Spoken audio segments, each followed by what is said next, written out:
everybody, and welcome to episode 5 of V220 with the Shuts. Today is the third part and the final part of Freshman Backstage on Angels, and I am hoping to put together a call later this week with folks from an earlier class. I want to do a class reunion for my next one. As for me, I'm running really late. It's 5:55. I'm trying to get the episode up and running. My wife is in the process of driving from Atlanta to DC to visit me for our 6th wedding anniversary. I've been cleaning the apartment, making things look presentable. And yeah, it's 6 years. Our anniversary is on the 13th. We got married on Columbus Day, so we celebrate on Columbus Day weekend. He was lost. The Falcons are clearly lost, and but at least Heather and I have each other, and we're getting very close to the fact that it's going to be my most successful marriage and longest marriage. I'm pretty excited about that, and the key to it probably is the fact that we don't have to live together full time. She only has to take me in small doses. Anyway, to bring you up to speed on where we left off. Mark Hopants brought up the fact that I'm planning to do a shop assistant talk back. And he said that I'm going to have to bleep a lot because people are going to be cussing and that my editing was going to take a really long time. And so that's basically where we left off. And that's where we're going to continue. So enjoy. Here we go. That'll be fun. I'm looking forward to There's going to be a lot of people. I'm scared. Yeah. Yeah, and you're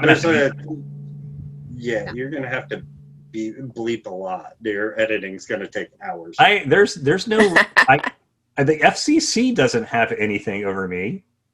Hey. No, nothing on YouTube or yeah, whatever. Okay. I mean, this is life, right? Well, fuck it then. All right. Lord knows I curse in front of my kids, but then again,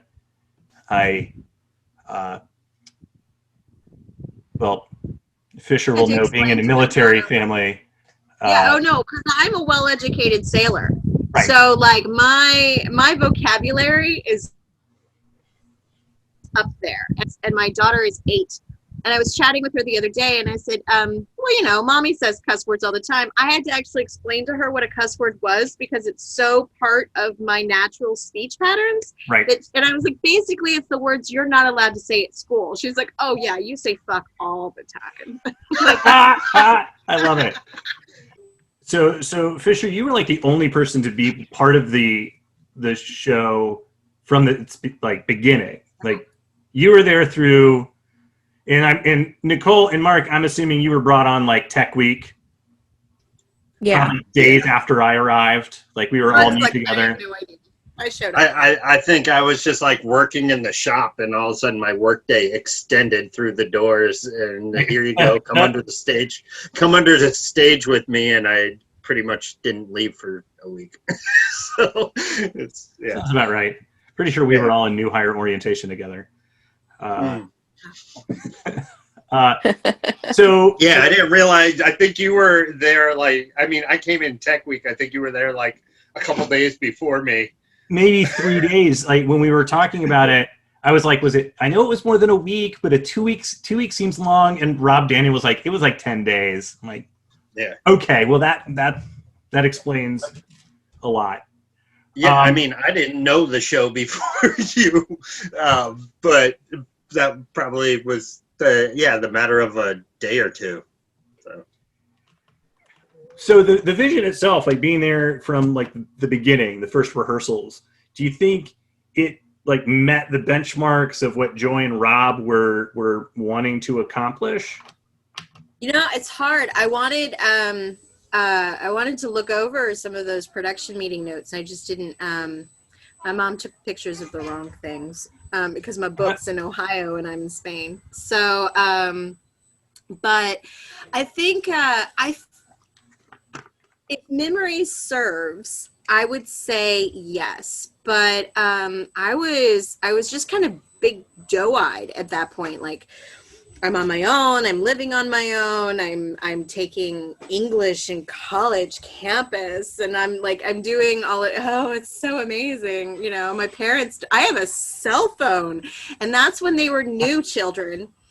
I actually, Before Yeah. Flip, it was just a brick. yeah, it flipped open. It was gray. It was about this thick. And I actually still have the same phone number when I got my cell phone right in front of St. Philip's Dorm, which I don't think it's called that anymore.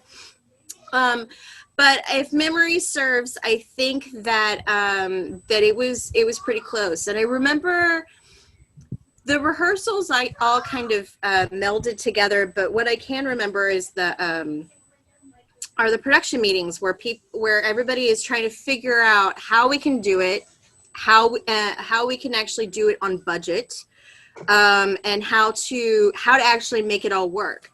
And this, because there's so many changes and scenes. I mean, honestly, when I watched the HBO production of Angels in America, I was constantly amazed that it was ever a stage play first, because it just changes so much. And there's you know, and God, the props on that thing too. I mean, looking at the prop list last night was just huge, and I just couldn't believe that that the college actually wanted, not that they wanted to put it on, but were able to actually mount such a production. But I do remember a lot of, I've got this prop, I've got that prop, I still need this prop, we need to figure out how to do this, but we've got this and we've borrowed this from so and so, and where do we get the medical supplies? That was the biggest thing. We actually ended up borrowing them from MUSC. They loaned us a bunch of stuff, which was really great, because that was a huge part of our budget that we were actually going to have to purchase. Yeah. So I mean, it was I don't know, it was a cool show. But I remember the talks about how to actually get the angel to fly. Those were always big ones. And I still can't believe we made her step off of that catwalk. Right? Yeah. That's a lot of the reason I think I was there. I think so. Yeah. Rick needed somebody for the trap and the flies. Yeah. That he trusted, and he had to be up there. Well, and that one, if I remember correctly, that one we self-rigged. It wasn't on a fly system. I think we rigged that because it was in front of the proscenium. Rick rigged that. He cut, it was in front of the proscenium. There was actually like a small catwalk in front, right in front of the proscenium. And he actually, I remember helping him, like spotting him with it. He actually had to cut a section of the railing out. Yeah. The proscenium. And made it so that's where she stepped off. And then I remember the patch is probably still there. You can see there's like a 3 or 4 foot section in the middle of that railing just down from the proscenium where Rick cut it out, and you can see the bead welds from where we put it back together. Yeah. But that was all independently rigged by Rick, but he needed to be up there to make sure that the harness was hooked up properly. So he needed me on the ground to pull the flies since he couldn't be in both places. So I remember everybody was very nervous about that, and being scrawny little 18-year-old that I was, this being my first time using any kind of bigger fly system, let alone to fly a person for the first time. And then that in conjunction with the fact that Shannon had to fly, right? And she was nervous as hell as it was. And then she might not have gone on, so that we ended up with possibly Joy or possibly Danetta. I blocked that from my memory. Oh, I totally blocked that, the fact that Shannon was not gonna do it. Well, I remembered that from your other call, I think, right? Didn't you guys mention that? They did, yeah, but I had forgotten. Joy, yeah, Joy Joy trying it. freaking out. Yeah. Yeah. And that's I remember Joy calming her nerves in Rick's office after that, after I tested her out on the fly freaking out, is where we found out that she actually grew up in my town and knew my family, and that was like and that was like when we first met, actually. So that's a crazy thing. It was such a big show, so much going on. I was working on the show. She had seen me, but we had never actually spoken to each other. Yeah. And then I remembered testing Danetta out in it, because she just made me laugh to the point where I was afraid I was going to let go of the rope, because she came down and was like, She did. I love Danetta. She always made people laugh. She always put people right at ease. I mean, she could walk. She probably still can. I miss her so much. But she can walk into any situation and just fit right in.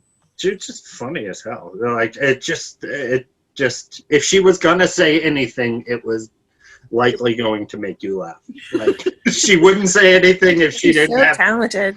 Yeah, she didn't really have anything to say. I don't remember ever talking to her when it wasn't funny. It just she was just comical.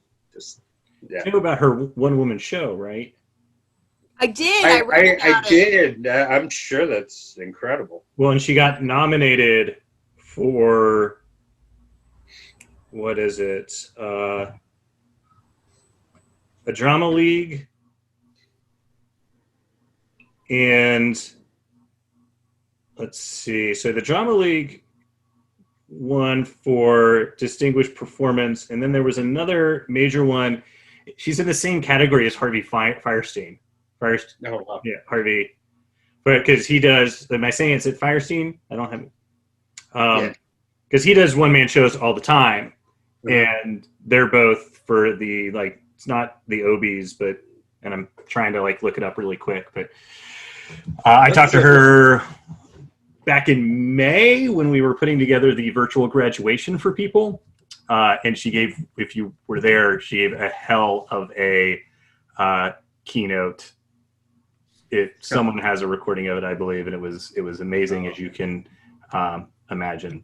Oh yeah, I mean, well, that's the thing. There was such talent, and again, from Backstage, from my perspective, I didn't really know too much about what was going on there, what was actually going on, and I didn't realize I was like behind so much like extraordinary talent going on. It's like when, I mean, the moments I was able to catch. I mean, but that was the first time.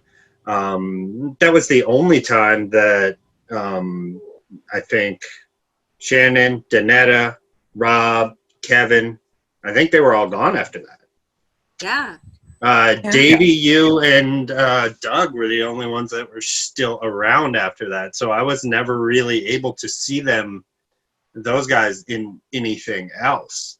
And it was, I mean, and being Backstage, it was a little unfortunate that I didn't really get to see them then. I think I got to watch some Roy Cohn scenes, but which were fun to watch. But other than that, I really didn't get to watch much of the show. But if I remember correctly, I could be making it up, and regardless, it's going to be a good story. So, but there you go. That's the important part. But I feel like after Angels, we kind of made a point to make sure that the crew always showed up at a rehearsal just prior to TAC Week, so that you could actually see the show. We would always do like a first run through, and we would encourage the crew to be there, because I feel like you said something to Joy afterwards about, I didn't get to see the show. I saw for the 5 minutes that I was there, and I knew it was 10 minutes between this scene and that one, so I had enough time to go out and get a smoke and come back, you know, I mean, but I didn't see the show. And I feel like after that, we actually got a chance to share it. I don't think a lot of crew actually cared, because some of them were like 176ers that were trying to get a little bit of extra credit. But, you know, the people that actually joined the department afterwards really would always take advantage of it. Yeah. No. Did anybody record the show? Sorry. God, I hope so. Because that's totally legal. Did videotape exist then? I'm not sure. Yeah. A reel.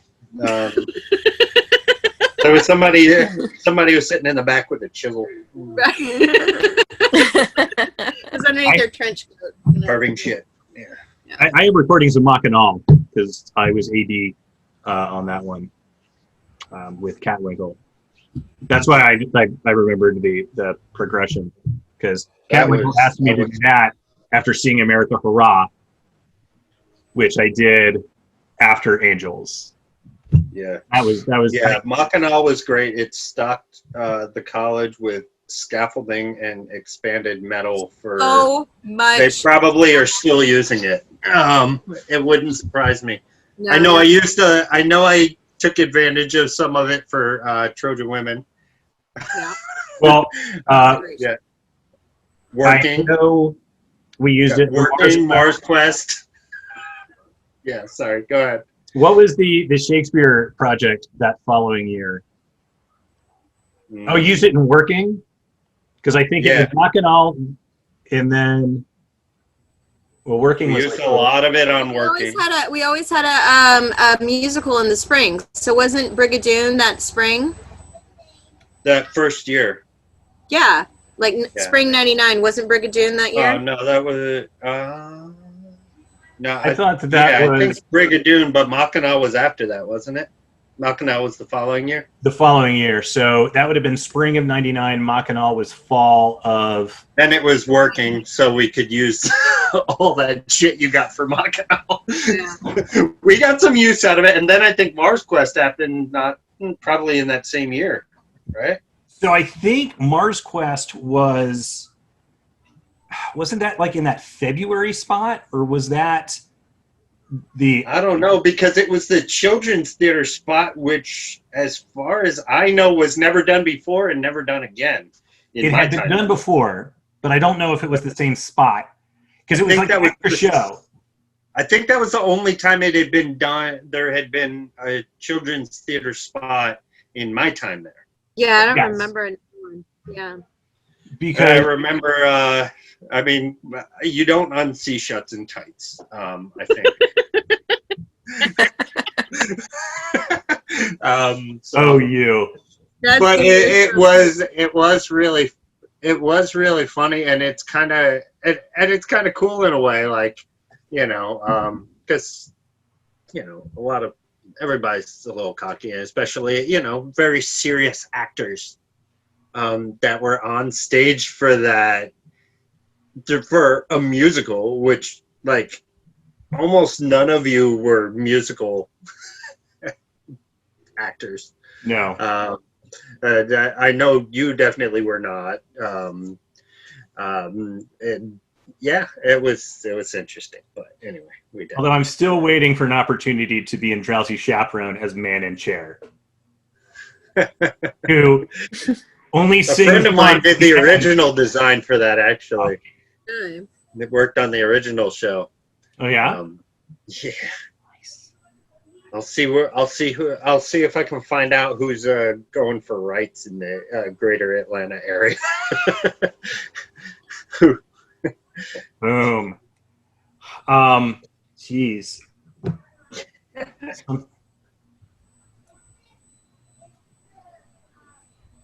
Something popped in my head and like fell out. That happens a lot. Oh, okay. Yeah, it looked like something great was about to come out.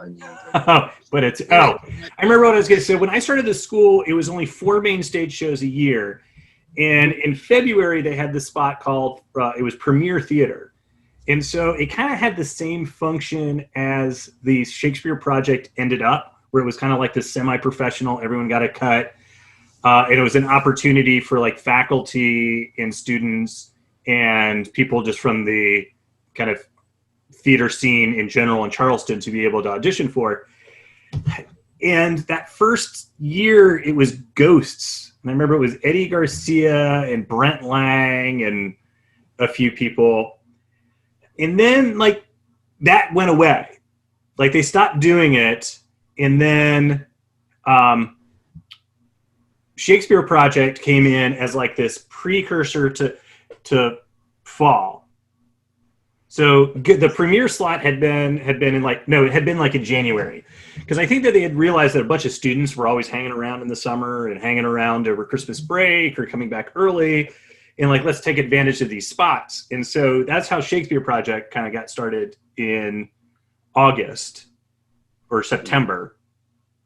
And then I want to say that spot where premiere had been, I mean, it ended up being where Fences was, I want to say, and because Joy and another faculty member was in that one, and that's where Mars Quest, I believe, was some of the children's theater stuff. It kind of became a catch-all for, I guess, whatever they planned on doing. There's like a little filler spot. But I mean, it was great because it kind of went from insert thing that doesn't fall into any other box here. Right. Yeah, pretty much. But yeah, like Mars Quest was a funny one because I always remember that I was really cocky coming out of my first semester at school. Which was a spring semester. It was my first. I came mid-year and I got cast on a main stage show first semester. I come back for the next fall, and the two main stage shows was Evan Perry doing Ball and Laura Turner doing her first children's musical. And I got a call back for both, and I wasn't feeling it at Stories from America. I'm just like, I didn't come here to do children's theater. I was just, I'm going to do Ball. And I talked to Laura because I had her for a couple classes, and I pulled myself out of contention. And then I got cast in Nothing. Like, Ball had this huge ensemble. I remember you being pissed off about that now. Oh my God. I remember that tirade that you just lost it. Well, you weren't around then. Yes, I was. I was there for that. No, you weren't. I remember you bitching about this. I do vividly. Sure, it wasn't a bitching flashback. But it was. I know. But it was like a year later that we did True West. Maybe you were still bitching about it. I probably was, because the truth is that I ended up being. I remember this though so vividly that you were so pissed that an entire semester went by without you acting in anything. I remember. No, I was in something. What were you? I was in Short Eyes as a non-speaking walk-on drag queen. That's actually what I was pissed about. I was pissed because I auditioned for the 220 shows, and it's like this. Short Eyes is a prison drama with like 25 roles, and 23 of them are speaking roles of either inmates or officers or lawyers or whatever. And yeah, I was pissed about that. It's like, Ever. But you for know the what? Next 3 years, apparently. So. Yeah, but you know what? I did it. No. I didn't. You know, I think sometimes that is a conscious choice by directors, especially faculty directors. Is like, all right, this guy needs his wings clipped a little bit. So You know, he needs to know what it's like to walk around in a dress and not say shit. So I actually have Andrea, a funny story about Bob Ivy about that, actually, Mark, is that because I worked with Bob for a really long time, and we got into a habit of working with the same actors. But there was one show we were working on, and Bob had just had it. And he's like, he walks over in the middle of this production, and he's like, write his name down. write his name down. I never want to work with him again. I think we were on that show together, actually. We were.